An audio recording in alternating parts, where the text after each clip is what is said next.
Gafur Loku, 1949-1999. Organizata ilegale, Kushtrimi I Lirisë, 1972. Një natë gushti të vitit 1949. Shtëpia e Gjafer Lokut në fshatin Kotlin të Kaçanikut po I shtohej për një antar. Nën Rabishes po I afrohej edhe një krah pune. Kosovës së sfilitur nga lufta, Skamja Otkupi, lindi një luftëtar, I cili tërë jetën që po I adhuronte Zoti, do ta shpenzonte për lirinë e popullit të tij. Pra, një natë gushti gjithësisht më 11/08 1949, u lind biri I Kosovës Gafur Loku. Gafur Loku lindi një muaj e gjysmë pasi u vran tribunët e trevës së Kaçanikut si Avdyl Dura dhe Ram Beka, si një ogur I mirë së lëvizjes kombëtare për çlirimin e Kosovës, dhe do të vazhdojë dhe regjimi I ri okupues slavo-komunist që në përmbëkëmbi lirinë e Kosovës. Vazhdimisht do të ndeshet me tribunë të tillë. Gafuri rritej maleve dhe fushave të Kotlinës, tek këmbët e Sharit plak me lojrat fëmijërore të asaj kohe. Kur I mbushi 7 vite u regjistrua në klasën e parë me synime shumë të mëdha që në të ardhmen të bëhet mësues, profesor, inxhinier apo ekonomist I mirë, sepse analfabetizmi e kishte shkallmuar shqiptarin po aq sa robëria e shkallë. Ciklin e ulët të fillore se kreu në vendlindje, por me që Gjafer Loku bleu një shtëpi në lagjen e Demzenve në Paldenicë, pjesën tjetër të fillore se kreu në Han të Elezit, ku pas përfundimit të saj, shpërngulet në Tetov, dhe Gafur Loku do të regjistrohet në gjimnazin e Tetovës, ku do të gjej rrethin e shokëve të ri, me të cilët do të bashkëveprojë deri në fund të jetës së tij. Në gjimnazin e Tetovës, Gafuri filloi të lexojë me ëndje letërsinë shqipe. Romanet e lejuara dhe të ndaluara e nxitën edhe më shumë të merret me çështjen shqiptare. E kuptoi thellë se populli shqiptar u coptua nga fqinjët e Shqipërisë dhe se konferenca ndërkombëtare si ajo e Berlinit, e Londrës dhe e Parisit vetëm sa bekuan këtë ndarje të padrejtë të popullit shqiptar. Në anën tjetër, krenohej me luftrat e epopesë së Skënderbeut kundër pushtuesve Osmanlinj, lidhjen shqiptare të Prizrenit, kryengritjet e një pasnjëshme të popullit shqiptar për liri e pavarësi. Driton Loku është një pikëllim I madh dhe njëkohësisht një humbje e madhe për popullin shqiptar. Gjaku I tyre rënë në tokën e Arbërit është amaneti për brezat pasardhës dhe shembull se si jetën duhet kushtuar atdheu. Dëshmorët I bashkoi Kosova, I bashkoi Pushka, tani po I bashkon edhe Vareza. Ata nuk duhet të qahen, me ata duhet të krenohemi, sepse Allahu I Madhërisëm thot, ata janë të gjallë, por ju nuk e dini. Gafur Loku, hero I shqiptarisë.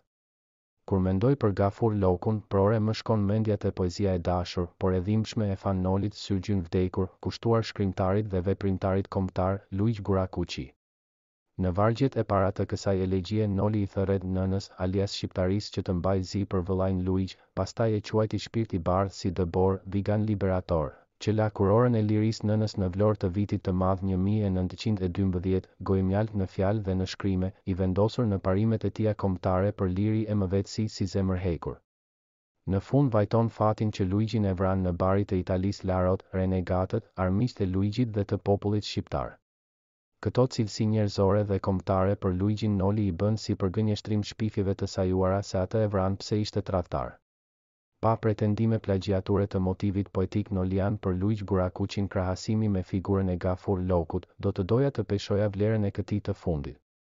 Gafur Loku është lindur në fshatin Lumbardh, ish Kotlin, të Kaçanikut në vitin 1949, jetoi e veproi në Tetovën e mosmposhtjes shqiptare kundruall shtypjes slavo-komuniste, mendoi për arealin gjuhësor shqiptar, vdiq nga plumbat e pa shpirt. Njihet si veprimtar atvetar që në korrik të vitit 1968 me legjendën e mbijetesës slavo-komuniste, Rafi Halili, buri flamurin kombëtar shqiptar afër fabrikës së tekstilit në Tetov. Ngjashëm si Luiqi me Ismail Qemalin në vlorën historike në vitin 1912, akt që la mbresa të pathyeshmërisë në jetën e Gafurit. Më nuk ka rehati për këtë njeri, nga se përndiqej nga thjerëza regjimore e Jugosllavisë, kur ishte në ndeja familjare, kur bastisej, kur burgosej, kur lirohej nga burgu dhe përsëri burgosej, shpeshësi që u shndërruan në rit jetësor për të. Megjithatë, Gafuri nuk çante kokë për këto pikniqe udbeske, sepse fundja e dinte ç'donin ata nga ky dhe ky pse ankohej nga ata. Në misteret e lirisë së qarkullimit, mendimit të lirë e demokratik, lundronte misioni njerëzor dhe kombëtar I Gafurit, duke zbrapsur tallazet përmbytëse të oqeanit antishqiptar Jugoslavi. Me modestin që lente mbresën nga një malsor shqiptar, punoj aty ku mundi, në kontabilitet, tubimin e mjeteve, në sigurimin e rrogave për shkollën që e donte shumë, në celulën e sapo formuar të nënës Tereze në Han të Elezit, në kontaktet me uçkën e veprimtarit të tjera të rrezikshme për jetë, por të domosdoshme sipas tij.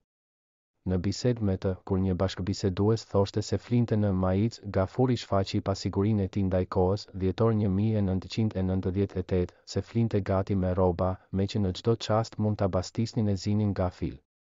E dinte se ndiqej nga kodoshët e regjimit Miloševiqian, kur dilte të mblidhte mjete financiare për shkollën shqipe, zemërohej në ata që e përbuznin në këtë mision dhe trimërohej me ata që e përkrahnin. Gafuri paksa e parandjente rrezikun që I kanosej, por jo në mënyrë qyqare si e vran para familjes me djalin e tij, Dritonin. Vdekjen e kishte të afërt si frymëmarrjen, ndaj ngutej që sa më shumë vepra advetare dhe bëmirëse të linte në këtë botë. Gafur Loku jetën e kishte kaluar me ëndrrën për Shqipërinë që e kishte në vegim, jo këso të cunguar.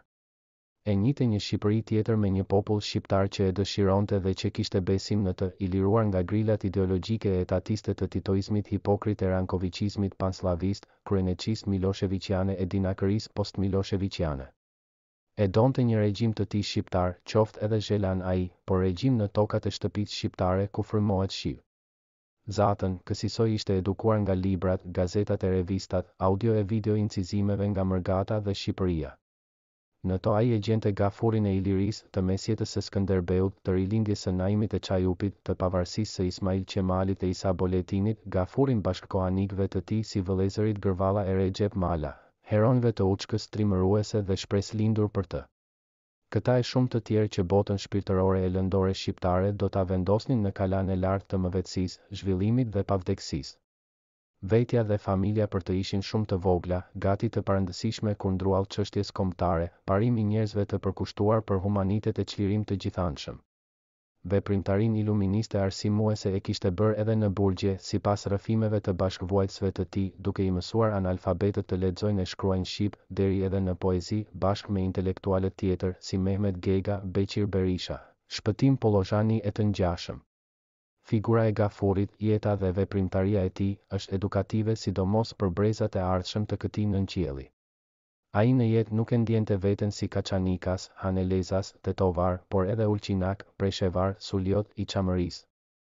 Advetaria e tij kishte gjenezë njerëzore, sepse donte të ndihmonte më të dobëtin, që në këtë rast ishin shqiptarët e Jugosllavisë e të Çamërisë, kurse për Shqipërinë thoshte se është vend I shenjtë dhe për mbrojtjen e saj kemi hise edhe ne që nuk jetojmë atje. Advetari burgoset që një ditë të thyej grillat dhe të çlirohen të shumtët, vdes advetari I robëruar që të rilinden të çliruarit. Kënaqësia më e madhe e robit është liria, gjykonte Gafuri.